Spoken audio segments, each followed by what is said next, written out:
Hello everyone! In this video, we're going to go over the Book A, Unit 10 Vocabulary Words, numbers 1 through 20.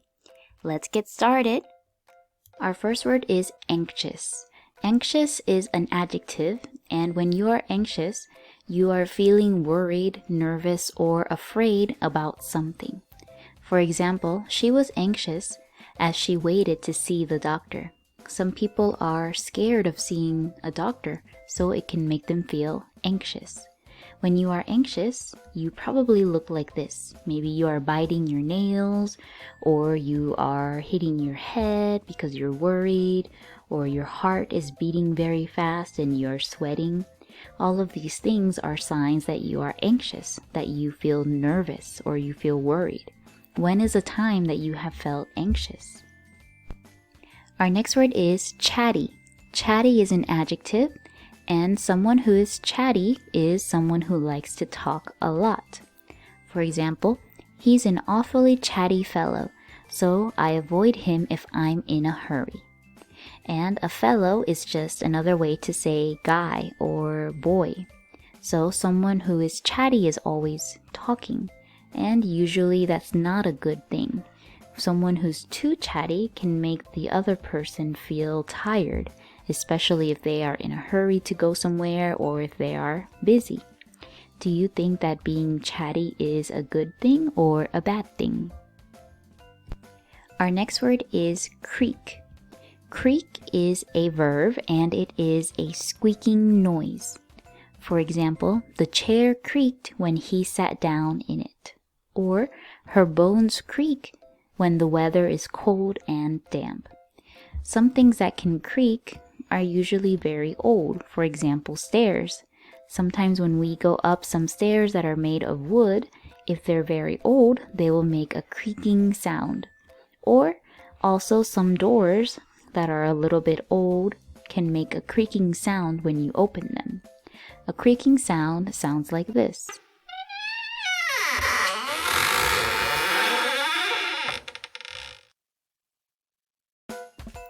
Our next word is diligent. Diligent is an adjective, and someone who is diligent is someone who works hard because they have a goal. For example, I am diligent about getting to school on time every day. The opposite of diligent is lazy, someone who doesn't want to do any work. So we can use diligent to describe a hard-working person or even an animal. We can say ants are diligent. They're always working. This diligent ant is working hard to finish the tunnel. Are you diligent about something? Is there some goal that you want to achieve, so you are working very diligently? Our next word is exchange. Exchange is a verb and it means to give something in return for something else or to trade. For example, the girl didn't like the blue sticker, so she exchanged it for a different one. During Christmas time, people exchange gifts. This person gives one gift to the other person, so she gives another one back. They exchanged the gifts.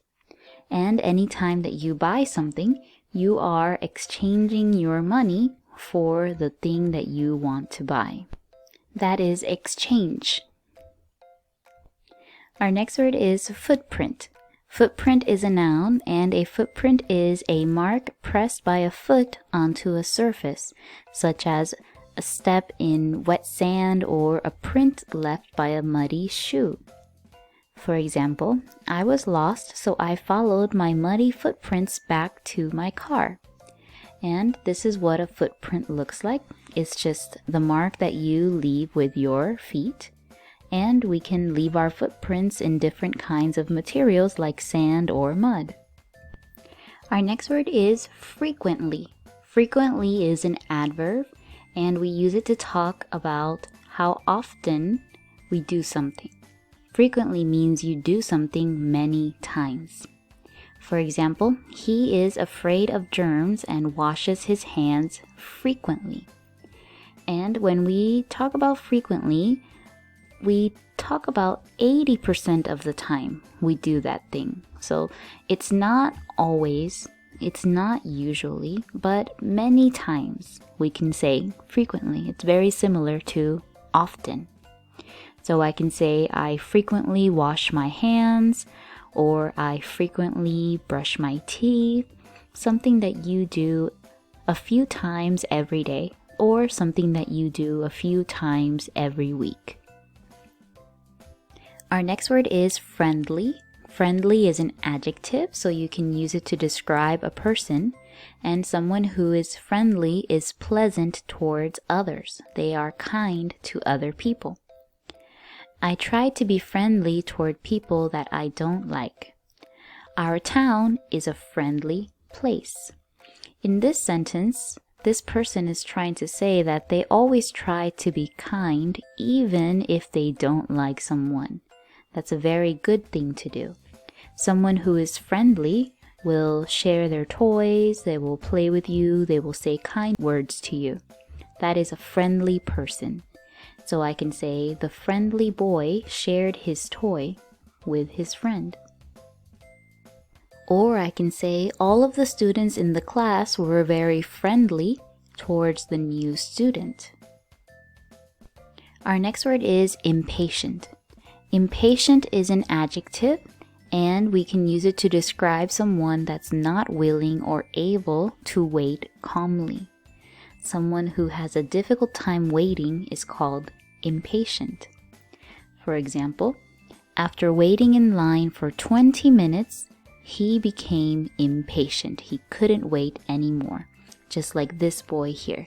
He's waiting in a long line, but he's very impatient. He's walking back and forth, he's complaining, he doesn't want to wait anymore, so we can say he is impatient. Is there anything that makes you feel impatient whenever you have to wait for that thing? Our next word is improve. Improve is a verb and it means to make better. For example, salt and pepper improved the sauce. And we can use improve to talk about getting better at something as well. I can say he improved his drawing skills. This is what he used to draw like before, and this is what he draws like now. So he improved a lot. He got better. And how can you improve at something? How can you get better at something? Of course, you have to do it many times in order to improve. And when you improve in something, it usually takes a long time and a lot of practice. So it's difficult to improve in just one day. Our next word is limp. Limp is a verb and it is when you can't walk correctly because your leg is hurt. For example, he limped for days after twisting his ankle. In the picture here, you can see the man is limping. He's not walking correctly because his leg is hurt and he's using this stick as a cane to help him walk. Maybe he injured his leg, so now he is limping. This puppy also has a hurt leg, so the puppy is limping as it tries to walk. Have you ever had to limp because you hurt your leg? Our next word is plead. Plead is a verb, and plead means to ask for something in a sincere or serious way. For example, the student pleaded with the teacher to let him move to another seat. When you plead for something, you seriously want something. You are saying, please, please. Have you ever had to plead with your mom or dad for something? You can write your sentence like this. I pleaded with my mom for blank, for a new toy, or I pleaded with my mom for more ice cream. Our next word is polite. Polite is an adjective and it means showing good manners. A polite person always remembers to say please and thank you. And the opposite of polite is someone who is rude. That means they have bad manners.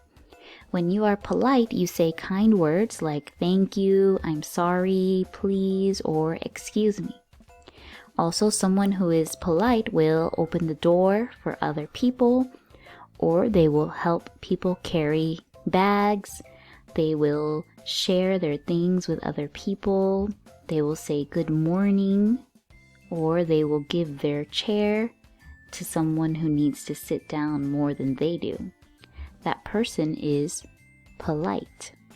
Can you think of some other things that are polite for people to do? Our next word is popular. Popular is an adjective, so we can describe something using popular. And something that is popular is liked or enjoyed by many people. For example, she is popular at school, or that is a popular book. Can you think of some things that are popular? For example, I can say, that is a popular blank. That is a popular snack. That is a popular candy. What are some things that are enjoyed or liked by many people? Our next word is practice. Practice is a verb and it means to repeat something in order to do it better. For example, she practices piano every day. If you want to become better at something, you need to do it every day. You need to practice it every day. And of course, when you try something for the first time, you probably won't get it correct every time. That's why people need to practice. After trying something, after practicing something many times, maybe you can finally become good at it. But if you don't practice, then it's very difficult to become better at something. Our next word is punish. Punish is a verb and it means to make someone suffer because they did something wrong. So, when you do something wrong, usually your parents, your mom or your dad can punish you. Maybe they can take away your games or not give you any candy or not allow you to play on the computer or watch TV. All of these things are ways that children can be punished for doing something bad. Here's an example. He punished his son for telling lies. Of course, telling lies is a very bad thing, and in order to make someone understand that what they've done is bad, we punish them. Just like when a bad person, like a thief, steals something, the police punish that person by putting them in jail. Have you ever been punished for something bad that you did before? What was it that your parents punished you with? What did they do to make you understand that what you did was wrong? Our next word is repeat. Repeat is a verb and it means to do something again or to say again. For example, I didn't hear you. Could you repeat that, please? Whenever you don't hear what someone says, it's very polite to ask them, could you repeat that, please? Then they will tell you again.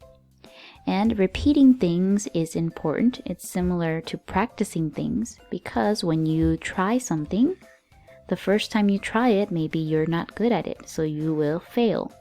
But that's okay because you can learn and then you can repeat. You can do it again and the same thing will happen. You try, you fail, you learn, and you repeat. That is how you become better at something. So repeating things is a very good thing.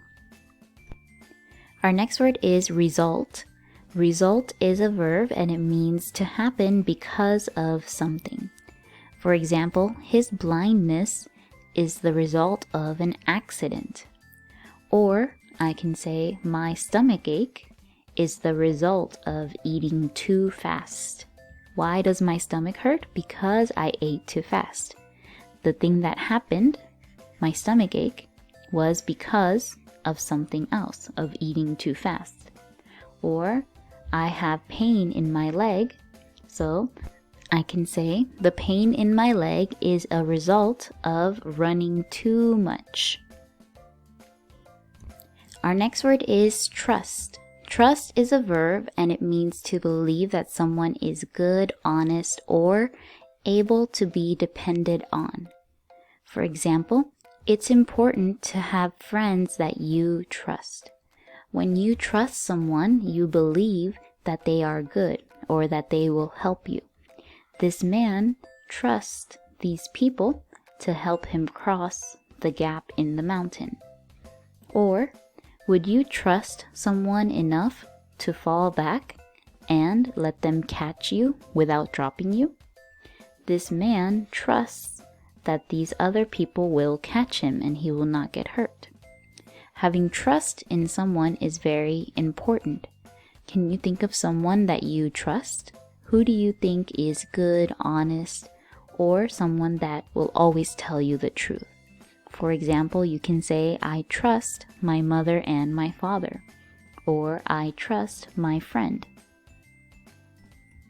Our next word is whimper. Whimper is a verb and it means to cry in weak or broken sounds. For example, our dog whimpers whenever we leave the house without her. And this is what a whimper sounds like. And that's all for this video. We went over the Unit 10 vocabulary words numbers 1 through 20. Thanks for listening. Bye!